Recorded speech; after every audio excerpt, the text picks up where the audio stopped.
Bueno, en primer lugar quería agradecer por la invitación a la CEPAL por estar aquí, a todas las instituciones que han organizado el evento, pero en particular a Ruth y Ezequiel, que son los que intercambiaron conmigo los correos para estar.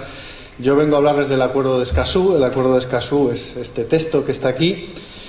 Como se ha mencionado acá por Andrea bien dicho, es el primer acuerdo ambiental de América Latina y el Caribe. Estamos muy orgullosos todos los que hemos participado en la elaboración, y creo que ustedes tienen que estar orgullosos porque ustedes también participaron en la elaboración, todos ustedes.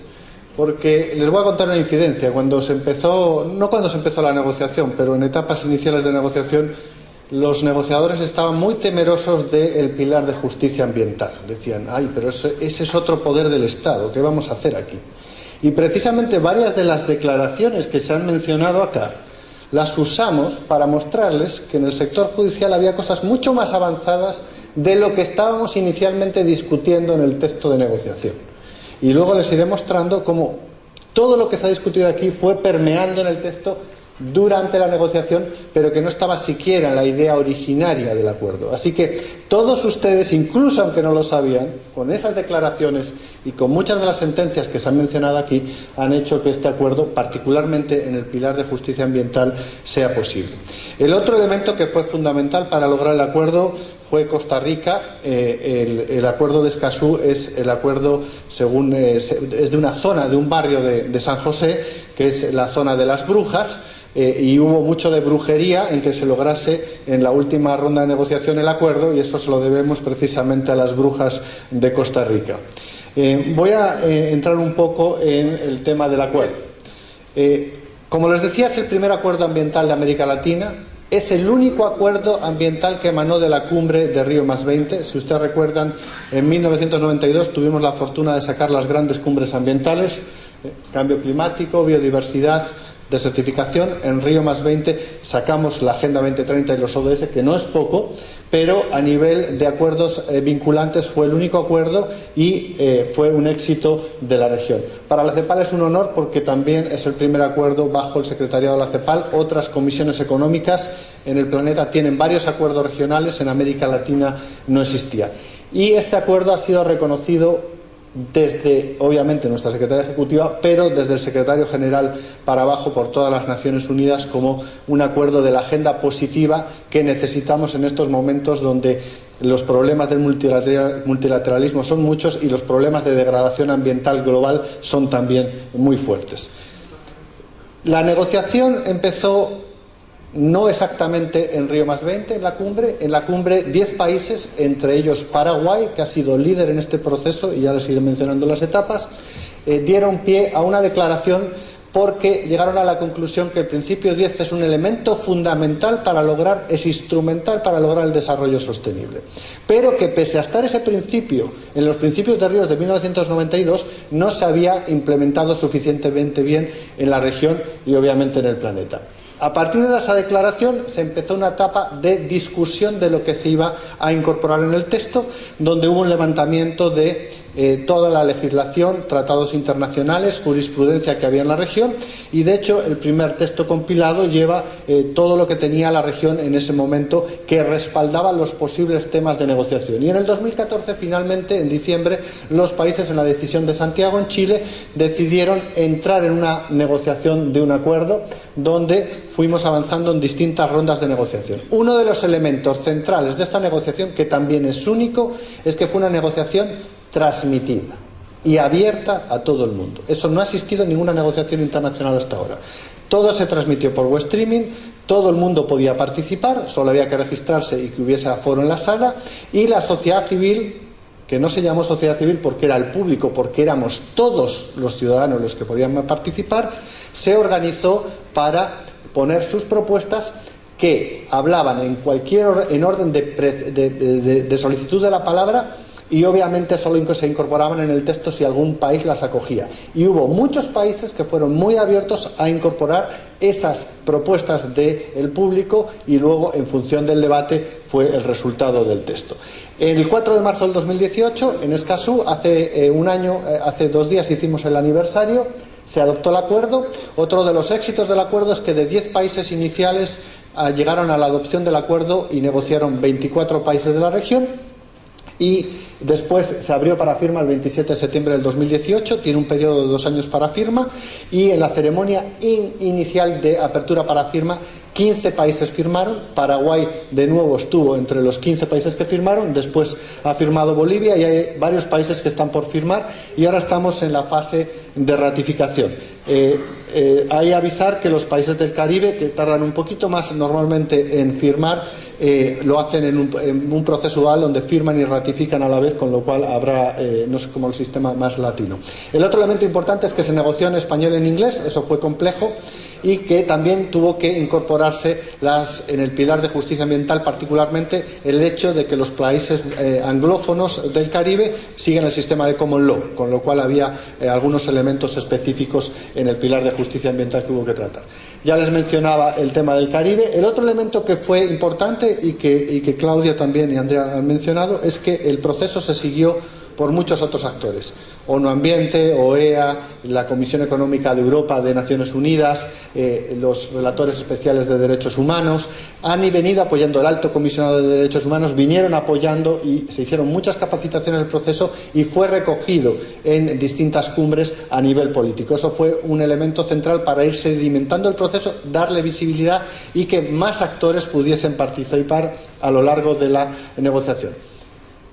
El texto reconoce la realidad de la región, reconoce que hay cosas muy avanzadas en la región y que hay muchos desafíos también. Y de hecho esto está del observatorio de Principio 10, que surge precisamente de toda la información que se levantó, y aquí se habló, por ejemplo, reconocimiento constitucional al derecho al medio ambiente sano. Bueno, no todos los países de América Latina, de hecho 19 países tienen eso. Leyes de acceso a la información, no todos los países de América Latina tienen leyes de acceso a la información, la tienen 21. A lo largo del proceso, de hecho, algunos países han desarrollado incluso propia legislación en paralelo a la discusión que había en el acuerdo de Escazú. Elementos centrales del acuerdo. Primero, vincula derechos humanos, protección de los derechos humanos, con la protección del medio ambiente. Ese es un elemento central de este acuerdo, y luego veremos alguna provisión. Otro elemento que quiero resaltar es que interrelaciona y hace indivisibles los 3 derechos de acceso: acceso a la información, participación y justicia en temas ambientales. No se puede, y además incorpora otro elemento central, que es la generación de información. No se puede acceder a la información ambiental si no hay información ambiental. Así que ahí tenemos un problemita que tenemos también que resolver. No se puede participar proactivamente para resolver las temáticas de desarrollo sostenible si esa participación no es informada. Es el elemento de la participación informada y con información oportuna y veraz son elementos centrales para que esa participación sea operativa. Y por supuesto, hay que tener acceso a la justicia. La separación de poderes, el sistema judicial, para tutelar estos derechos y tutelar todos los derechos ambientales, es completamente necesario. Con lo cual, los 3 derechos son fundamentales y están interrelacionados. El otro elemento es que a lo largo de todo el acuerdo se centra mucho en las personas y grupos en situación de vulnerabilidad y aquellas personas más rezagadas, que tienen menos acceso, menos capacidad económica o social de acceder a estos derechos. Eso está tutelado a lo largo de eso, y eso está muy ligado a nuestra Agenda 2030 de Naciones Unidas. Tiene 2 partes, una que va hacia adentro, que es la implementación efectiva a nivel nacional, pero otra parte que es fundamental, que es la cooperación entre los países, precisamente porque muchos países han avanzado mucho en muchas cosas, pero otros países han avanzado más en otras cosas, y ese intercambio, que es lo que se ha producido aquí, precisamente eso es lo que tutela el pilar de cooperación del acuerdo. Es el primer tratado mundial también, este es mundial, no solo de la región, que tiene provisiones específicas para la protección de los defensores de derechos humanos en materia ambiental. Este elemento fue un elemento que surgió durante la negociación, no estaba al inicio. Fue una propuesta que partió precisamente de México, uno de los países donde más defensores de derechos humanos en materia ambiental son asesinados, que fue acogida en la ronda de negociación de Brasil, otro país que también tiene muchos problemas de esa índole, y fue un reconocimiento de una realidad de América Latina en que los países quisieron ponerle un foco de atención. Así que es un elemento que creo que hay que reconocer a todos los negociadores y a la sociedad civil, al público que participó fuertemente. El objetivo, obviamente, es la implementación de los derechos de acceso, pero sobre la base de la cooperación.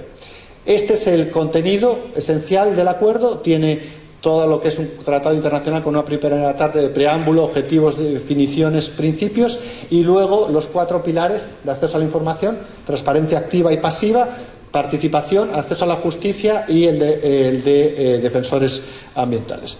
De principios, hay una serie de principios que se tutelaron. Se recoge el de no regresión y progresividad, que se ha mencionado acá. El que no se logró, pero estuvo en la discusión, fue el de indubio pro natura. Ese se estuvo discutiendo hasta el final, pero finalmente no quedó como principio del acuerdo. Estos son los principios que están acá.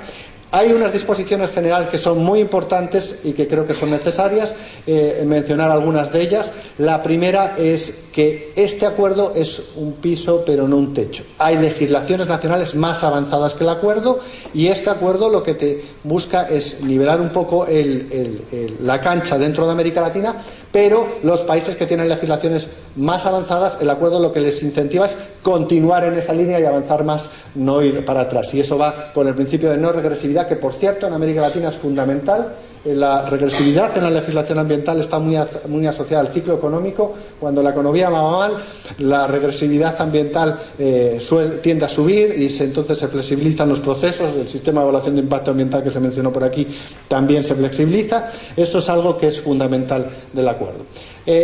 De los 2 pilares de acceso a la información y participación, solo mencionar de acceso a la información que hay transparencia activa y pasiva. Está todo el elemento central de generación de información ambiental, y por cierto hay una provisión sobre el tema de uso de tecnologías de información. La generación de información, como les decía, es clave para hacer política pública y obviamente para sustentar juicios ambientales, pero para hacer política pública de desarrollo sostenible.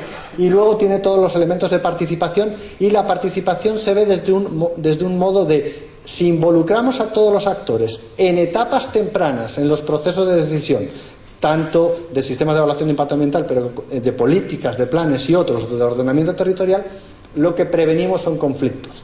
Puede que tengamos algún costo de transacción inicial, pero generalmente los costos asociados a la participación temprana son mucho más bajos en comparación con los conflictos que se previenen. Y América Latina es la región del planeta con más conflictos socioambientales asociados a actividades mineras, hidroeléctricas, de infraestructura y demás, y también la región, como ya se ha mencionado aquí, donde más defensores de derechos humanos en materia ambiental se asesinan. En términos de acceso a la justicia ambiental, mencionar 2 cosas. Está tutelada la legitimación activa amplia, que se ha venido discutiendo estos días acá. Podría haber sido con más fuerza, quitándolo de conformidad con la legislación nacional, pero bueno, quedó así porque en algunos países no se entendía, en la negociación no utilizaban exactamente ese mismo concepto ese mismo término para el concepto. Y después hay otro elemento que me gusta mucho, que es las medidas para facilitar la producción de las pruebas de daño ambiental, incluyendo la reversión o la inversión de la carga de la prueba. Eso es un elemento central, porque en muchos casos el Estado no tiene la capacidad técnica de generar las pruebas, y entonces eso permitiría que quien tiene esa capacidad pueda proveerlas. Obviamente hay un elemento que también quería mencionar, porque se discutió estos días, la posibilidad de mecanismos alternativos de solución de controversias. Ojalá no nos vayamos todo a judicializar todo, sino que podamos resolver las cosas por mecanismos alternativos, siempre cumpliendo la ley, por supuesto. Y respecto de órganos especializados, el acuerdo no entra en una recomendación específica. Básicamente se refiere a órganos con acceso a conocimientos especializados. Es decir, entran todas las posibilidades que se discutieron ayer en la sesión sobre tribunales ambientales o no, estarían tutelados en el acuerdo. Este es el artículo sobre defensores de derechos humanos en asuntos ambientales. Básicamente lo que trata es de hacer una llamada de atención a esta problemática y ofrecerles entornos seguros y propicios, y obviamente si esto no falla, si esto no es efectivo, que haya las medidas desde el Estado y desde el sistema judicial para corregir eso a través de medidas apropiadas, efectivas, oportunas, investigaciones y obviamente sanciones a ataques o asesinatos o amenazas. Este es el observatorio, para ir terminando, de principio 10. Ahí se volcó toda la información de legislación relativa a derechos de acceso. No es toda la legislación ambiental, son los aspectos que están relacionados con los derechos de acceso, tratados internacionales y jurisprudencia, que está abierto. ¿Y en qué situación estamos ahora?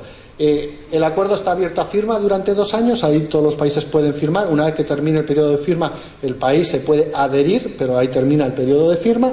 16 países ya firmaron, estamos en fase, como les decía, en casi todos de ellos en los procesos de ratificación a través de los congresos, de los parlamentos. Necesitamos 11 países que ratifiquen para que entre en vigor. Eso va a ir, yo creo, relativamente rápido. Y este es un acuerdo que está abierto a los 33 países de América Latina y el Caribe, pero solo a ellos. La primera conferencia de las partes sería una vez al año siguiente de que se ratifique el acuerdo.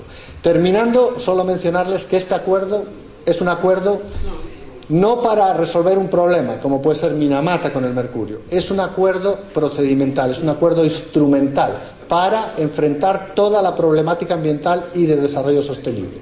Es que todos participamos, seamos partícipes de esas soluciones. Y de hecho está para mí en el centro de la Agenda 2030, no solo en el ODS 16, si uno ve indicadores de la Agenda 2030, no solo los objetivos, se dará cuenta que en todos se habla de acceso a la información, de participación, de educación ambiental, de generación de información, de justicia, y además está también como un elemento central de prácticamente todas las convenciones ambientales, los acuerdos multilaterales ambientales y del Acuerdo de París, en el que se ha reconocido claramente que si no estamos todos en el ajo, si no todos participamos en la solución de estos problemas globales, obviamente dejar al libre albedrío del mercado no nos va a llevar a las soluciones que necesitamos.